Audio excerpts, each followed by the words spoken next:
Hey guys, just out for a quick spin on the bike, so I figured I'd do a walk around, talk about some of the aspects of the bike. I think we'll start off with the paint. You probably saw in the other video that it's got a pretty heavy flake to it. It's a paint alpha 50-50 mixed flake, and then there's like a graphite kind of grey for a bit of contrast, and to match the drivetrain, because that's a CVO motor which comes with that graphite texture paint. I didn't want to do a panel paint job. I specifically asked my painter not to do a panel paint job. I just thought they were getting a little bit played out. Not to say that I don't like them, I just didn't want one on this bike. So he came up with a kind of sharper design that I'm real happy with. We'll go to brakes, I reckon. So this bike is running the axial Tokiko calipers off an older R1, and it's got an 11/16 newer style master cylinder, which is the dual disc. What I didn't realize is that the size of the pistons on these calipers, so they're differential bore, which I did know about, but I didn't realize what that would do for lever feel. And in short, it's made the lever feel pretty stiff. So if I was to run, like double H sintered pads or some type of super grippy pad on there, my concern was that I'd just lock up the front instantly. So I opted for an organic pad, which means that I can actually put some pressure through this lever without the front end just completely locking up. But in hindsight, what I should have done and what I'm doing for the next bike is running the 15mm Brembo master cylinder. So it kind of sits, the 15mm sits nearly squarely between the 9/16 and the 11/16 in terms of size.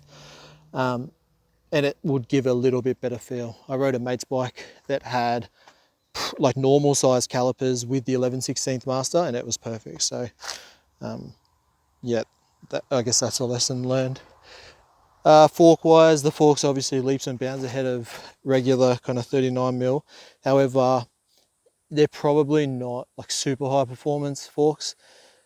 They are for looks. Realistically, you could get a lot of performance out of taller 39mm forks with either cartridge kits or race tech emulators, which I've got on another bike, or you can go kind of the full hog and go the Öhlins FG kind of front end, which I've ridden one and it was like crazy nice. If I was to go that route and wanted to actually drop serious cash, because this front end was pretty cheap, it was comparable to a stock 39mm really.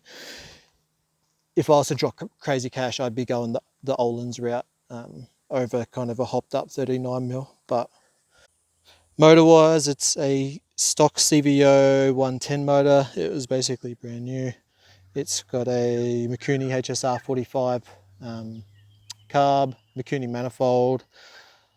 What else? A 6-speed Delcron Evo transmission, upgraded clutch and all that kind of stuff inside. Ignition wise, I guess this is probably one of the bigger ones for twin cams, is you can either go that Thunderheart ignition system, which is super simple but like insanely basic. It's a step back from Evos realistically. Like, it doesn't have any kind of form of timing adjustment for load. Like, at least the Evos had the Vose switch on the back.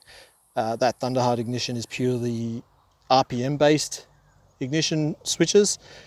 This is running essentially the same as a carbed dyno or whatever. Yeah, carb dyno. So it's got the crank angle sensor, it's got the map sensor on the manifold. It doesn't run a cam sensor because it's got the Daytona Twin Tech, so it can sort that kind of shit out. And it runs really good. It cranks instantly, like it fires up instantly. It doesn't ping, doesn't do any weird stuff like that. I haven't had it tuned properly yet, but judging off the pipes, like, it's not running crazy lean, so I am pretty happy with that so far.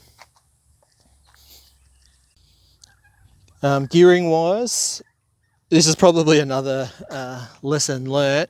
I knew that I wanted a torquey motor and short gear ratios because in Australia we can't really do top speed runs. We're not sitting on 80 miles an hour on the highway, otherwise we'd lose our license. So I did gear it short, but it is really short. So the box is a 6-speed overdrive, which I kind of used as the basis to pick my final drive and work backwards from that. So in top gear, it is 2.99 final ratio. I think a stock FXR is 3.36-ish or 3.15 depending on the year. So it's lower, so the RPMs are very comfortable on the highway, but because it's an overdrive gear, the first few ratios are super short. Like first gear I think is good for maybe 60 kilometers an hour on the limiter. I don't know what that is in miles, maybe 40 or something. It's crazy short, so it's nearly useless. And with the torque of the motor, it just bags up. Same with second. Like you can crack the throttle on in second without any clutch and it will spin the back tire.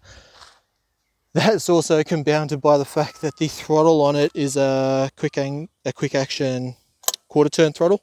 So it's super touchy. If you haven't ridden the bike before and you jump on and try to ride it like a normal Harley, you'll probably either chirp the clutch or spin the wheels. So it's a little bit touchy in that regard, but whatever, it is what it is. I think that's about it at the moment. I'm going to take it for a spin. I'll try work the GoPro to capture some footage and we'll see how it goes.